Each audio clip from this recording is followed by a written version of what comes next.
The first thing you should do for this lab is preheat your oven to 425 degrees and get some water going in a large stock pot for your pasta. So you're going to cook your meatballs in the oven and you are going to cook your pasta on the stove. Now my pasta water is going a little early actually because my meatballs should be in the oven first, so that my pasta and meatballs are done at the same time. Then you need to get your mise en place together.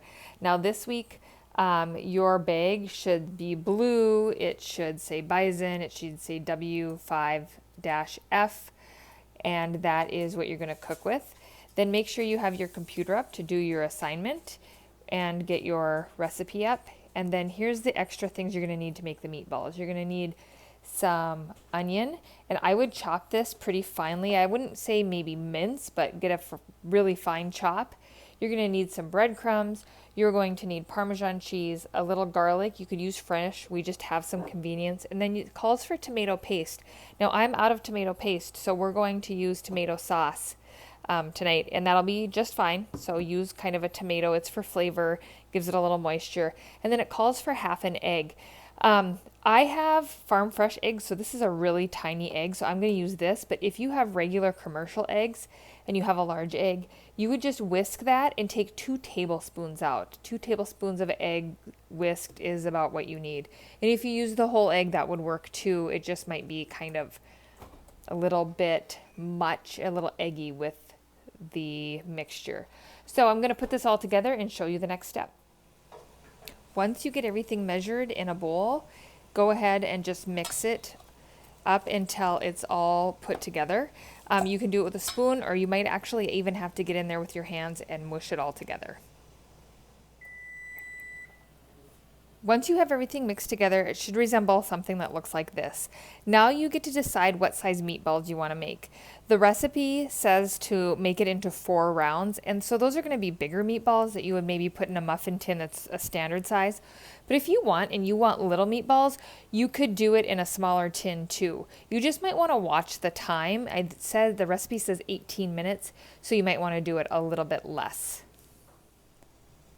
I decided to make the mini meatballs so that we could just have some more of them. So we're going to put these in. We're going to start our timer at about 12 minutes and then check them after about 12 minutes. One thing I forgot to mention earlier is that you should spray your pan before you put the meatballs in to prevent them from sticking. Okay, my meatballs are now in the oven. The timer is going. My water is boiling, so I'm ready for my pasta. You have a different pasta, remember. I have sent home with you a wheat pasta, but remember I have celiac disease, so I'm going to eat a brown rice pasta. And I'm eating brown rice so that I'm getting the whole grain like we talked about in class, so it has more fiber and more nutrients in it. So now you're going to make sure that you read the directions on your pasta box or look them up online how long it needs to cook. Typically, you start at 10 minutes. And then you check for doneness. It should be al dente, which means to the tooth, which means it isn't too soggy, but it isn't hard either. So after about 10 minutes, you should check it. Take a little out, don't burn yourself, and check it. This one says it cooks in 11 minutes. So I would say that would be very close for a wheat one as well. Again, remember to clean as you go so that your parents love you. All right, my meatballs are in the oven. They're counting down. My pasta is in the water. It's boiling. Now it's time to get your sauce ready. Now I've cheated tonight. We're just doing a canned tomato sauce because it's easy sometimes.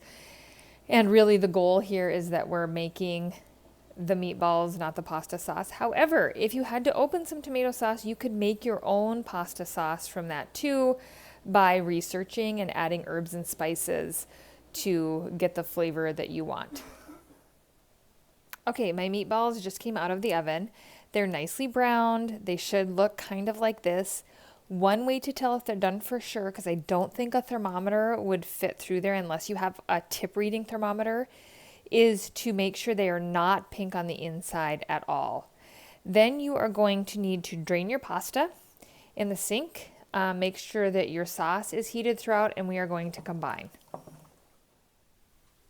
Okay, our spaghetti and meatballs is all done. We're ready to serve and eat. Make sure you fill out your form as you are working.